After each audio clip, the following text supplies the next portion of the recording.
Kerajaan Majapahit. Setelah Singasari jatuh, berdirilah Kerajaan Majapahit yang berpusat di Jawa Timur antara abad ke-14 ke-15.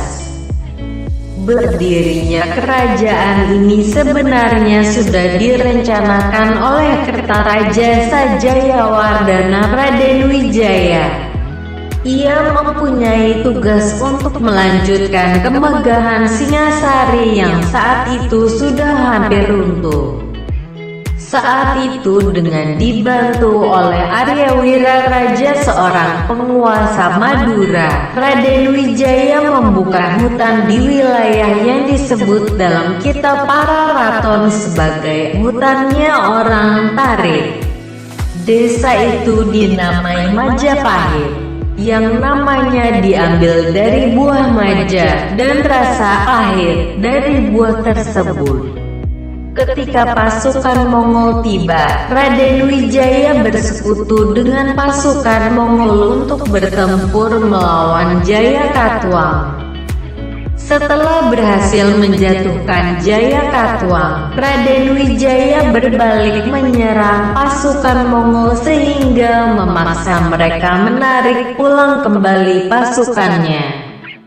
Pada masa pemerintahannya, Raden Wijaya mengalami pemberontakan yang dilakukan oleh sahabat-sahabatnya yang pernah mendukung perjuangan dalam mendirikan Majapahit. Setelah Raden Wijaya wafat, ia digantikan oleh putranya Jayanegara. Jayanegara dikenal sebagai raja yang kurang bijaksana dan lebih suka bersenang-senang. Kondisi itulah yang menyebabkan pembantu-pembantunya melakukan pemberontakan. Di antara pemberontakan tersebut, yang dianggap paling berbahaya adalah pemberontakan Kuti. Pada saat itu, pasukan Kuti berhasil menduduki ibu kota negara. Jayanegara terpaksa menyingkir ke desa Badendep di bawah perlindungan pasukan Bayangkara pimpinan Gajah Mada. Gajah Mada kemudian menyusun strategi dan berhasil menghancurkan pasukan Kuti. Atas jasa-jasanya, Gajah Mada diangkat sebagai Patih Kahuripan tahun 1319 sampai tahun 1321 dan Patih Kediri tahun 1322 sampai tahun 1330.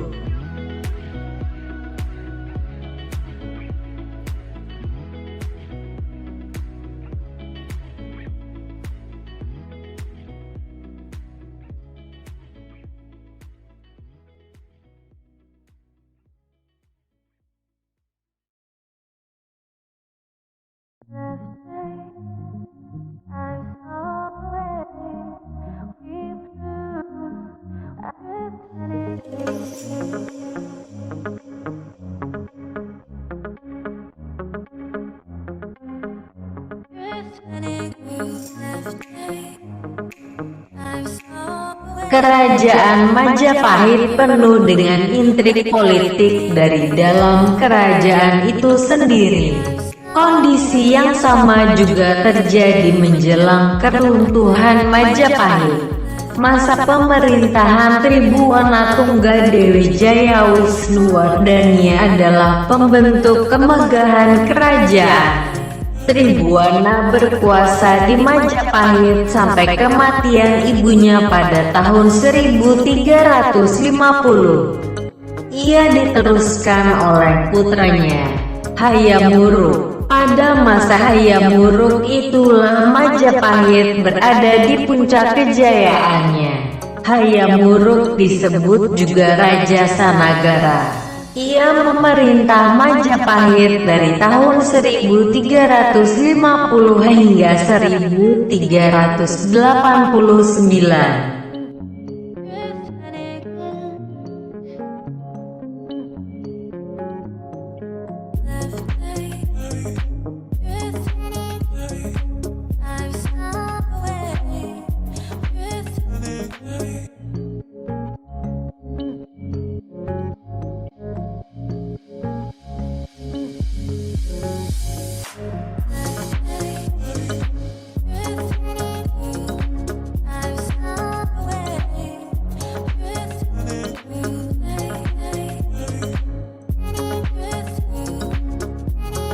Pada masa pemerintahan Raja Hayam Wuruk dan Patih Gajah Mada, Majapahit mencapai zaman keemasan.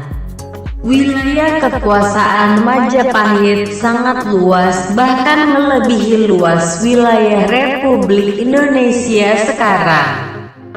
Oleh karena itu, Muhammad Yamin menyebut Majapahit dengan sebutan negara nasional kedua di Indonesia. Seluruh kepulauan di Indonesia berada di bawah kekuasaan Majapahit. Hal ini memang tidak dapat dilepaskan dari kegigihan Gajah Mada.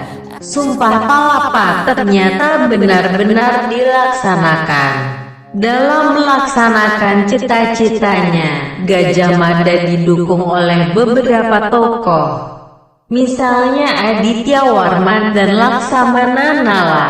Di bawah pimpinan Laksamana Nala, Majapahit membentuk angkatan laut yang sangat kuat.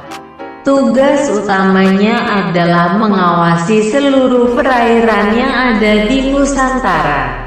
Di bawah pemerintahan Hayam Wuruk, Majapahit mengalami kemajuan di berbagai bidang. Menurut Kakawin Nagarakertagama Pupuh 13-15, daerah kekuasaan Majapahit meliputi Sumatera, Semenanjung Malaya, Kalimantan, Sulawesi, Kepulauan Nusa Tenggara, Maluku, Papua, Tumasik, Singapura, dan sebagian kepulauan Filipina. Majapahit juga memiliki hubungan dengan Campa, Kamboja, Siam, Birma bagian selatan, dan Vietnam, dan bahkan mengirim duta-dutanya ke Tiongkok.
Politik dan pemerintahan.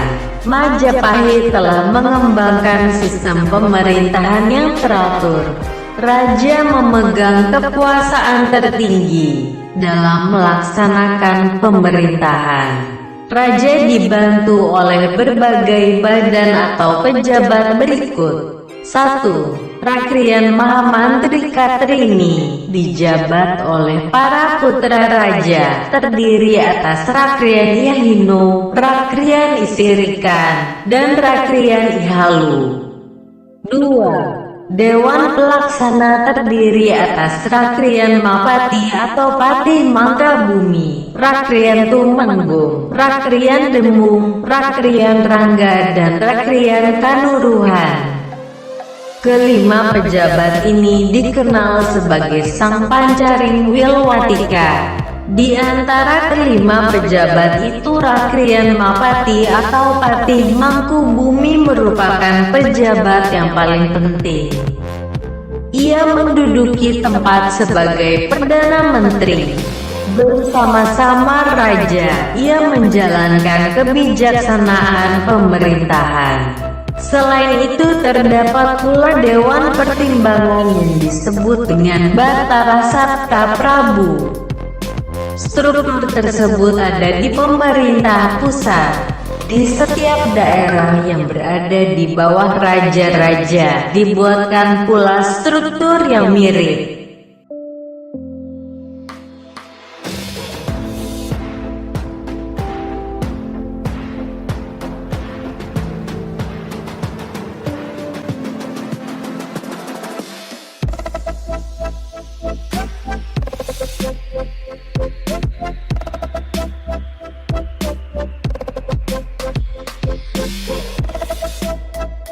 Untuk menciptakan pemerintahan yang bersih dan berwibawa, dibentuklah Badan Peradilan yang disebut dengan Sattopapati.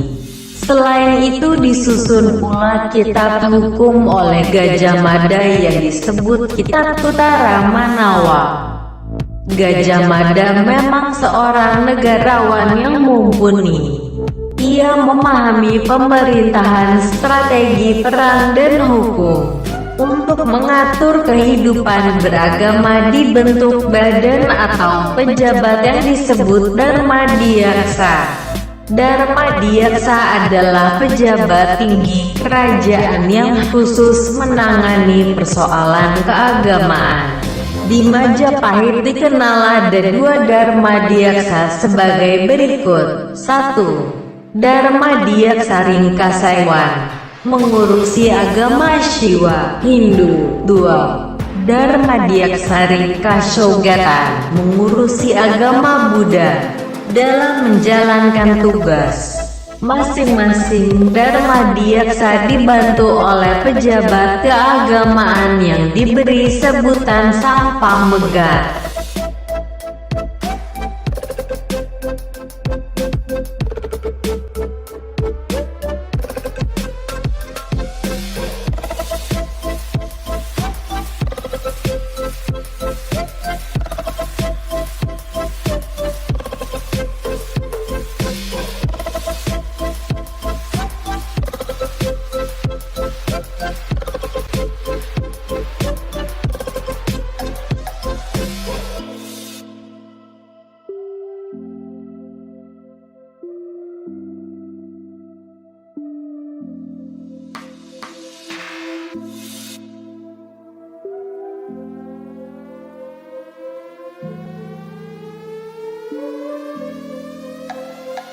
Kehidupan beragama di Majapahit berkembang semarak.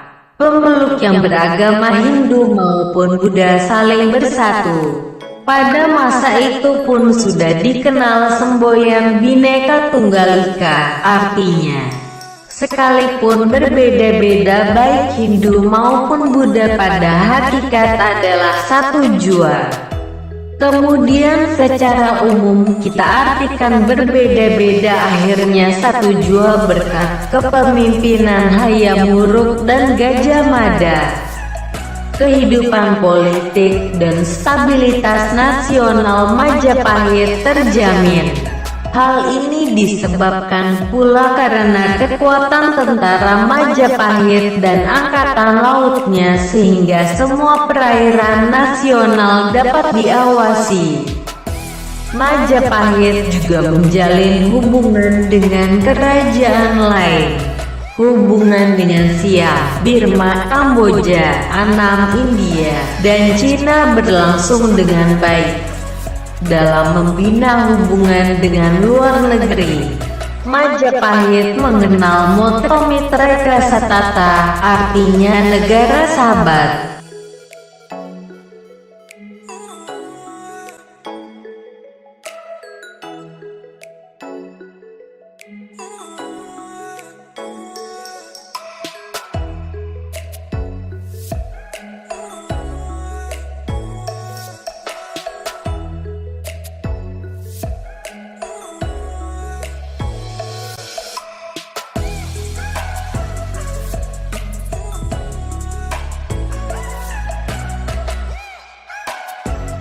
kehidupan sosial ekonomi. Di bawah pemerintahan Raja Hayam Wuruk, rakyat Majapahit hidup aman dan tentram. Hayam Wuruk sangat memperhatikan rakyatnya. Keamanan dan kemakmuran rakyat diutamakan. Untuk itu dibangun jalan-jalan dan jembatan-jembatan.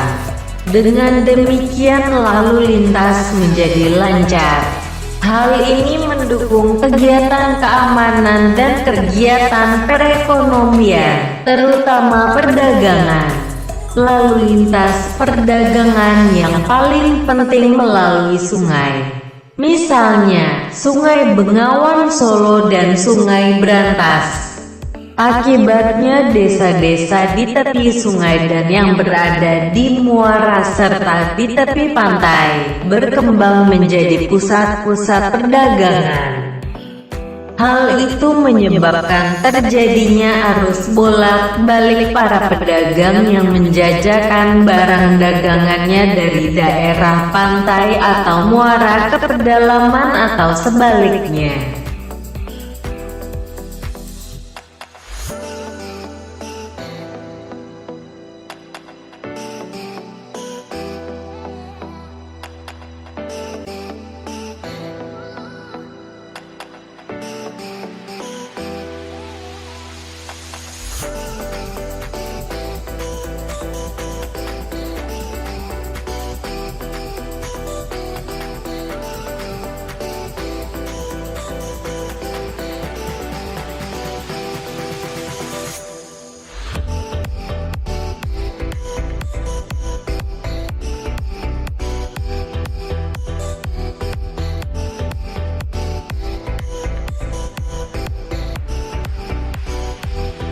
Bahkan di daerah pantai berkembang perdagangan antar daerah, antar pulau, bahkan dengan pedagang dari luar.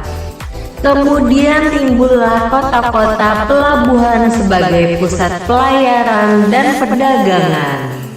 Beberapa kota pelabuhan yang penting pada zaman Majapahit antara lain Canggu, Surabaya, Gresik, Sedayu, dan Tuban. Pada waktu itu banyak pedagang dari luar seperti dari Cina, India, dan Siam. Adanya pelabuhan-pelabuhan tersebut mendorong munculnya kelompok bangsawan kaya. Mereka menguasai pemasaran bahan-bahan dagangan pokok dari dan ke daerah-daerah Indonesia Timur dan Malaka. Kegiatan pertanian juga dikembangkan. Sawah dan ladang dikerjakan secukupnya dan dikerjakan secara bergiliran. Hal ini maksudnya agar tanah tetap subur dan tidak kehabisan lahan pertanian. Tanggul-tanggul di sepanjang sungai diperbaiki untuk mencegah bahaya banjir.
Perkembangan sastra dan budaya pada masa pemerintahan Hayam Wuruk, bidang sastra mengalami kemajuan. Karya sastra yang paling terkenal pada zaman Majapahit adalah Kitab Negara Kertagama.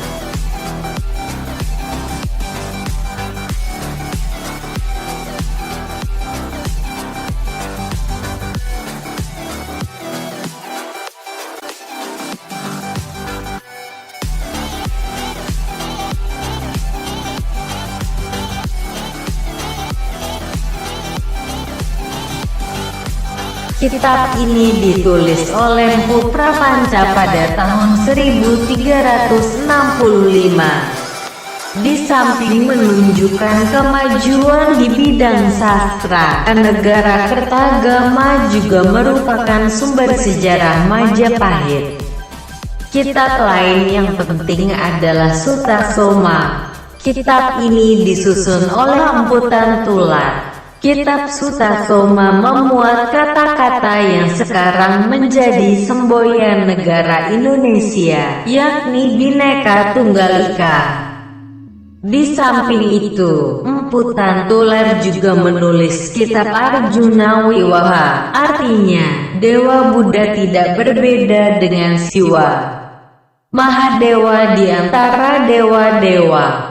Keduanya dikatakan mengandung banyak unsur Buddha yang boleh dikatakan tidak terpisahkan, dapat begitu saja dipisahkan menjadi dua.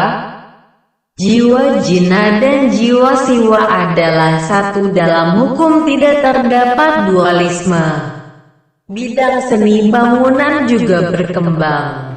Banyak bangunan candi telah dibuat. Misalnya Candi Penataran dan Sawentar di daerah Blitar, Candi Tigawangi dan Surawana di dekat Pare, Kediri, serta Candi Tikus di Trowulan.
Keruntuhan Majapahit lebih disebabkan oleh ketidakpuasan sebagian besar keluarga raja setelah turunnya Hayam Wuruk.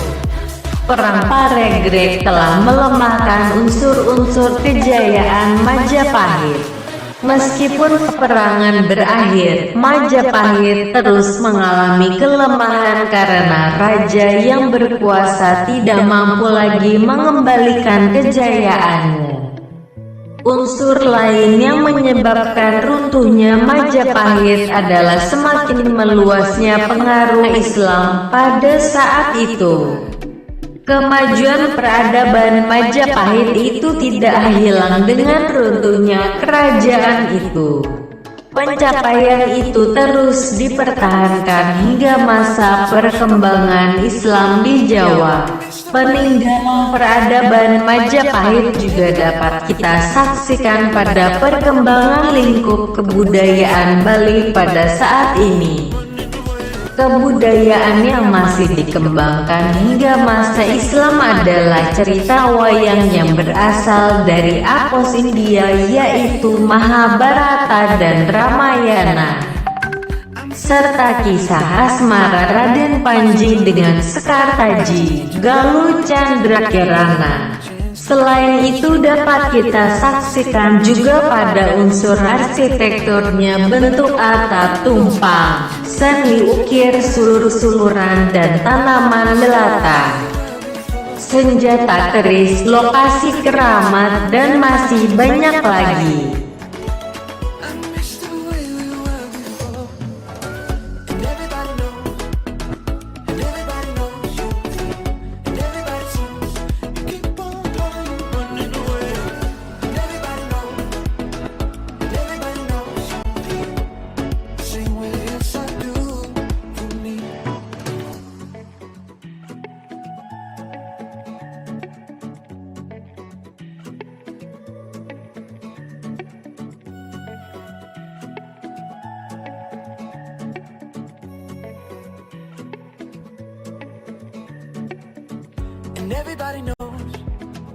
And everybody knows you feel, and everybody sees you keep on hiding, running away.